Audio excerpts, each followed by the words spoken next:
de l'oratge per a este dijous, dia 28 de gener, tindrem predomini de cels poc nuvolats amb intervals matinals de núvols baixos en àrees de litoral i augmentant en general a intervals de núvols mitjos i alts al llarg de la vesprada.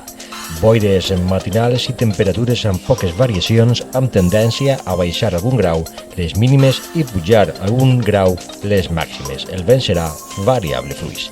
Quant a les temperatures, en Requena tindrà avui una màxima de 15 i una mínima de 2 graus, Ontinyent màxima de 19, mínima de 6, Gandia màxima de 18, mínima de 8 i València tindrà una màxima de 19 i una mínima de 8 graus.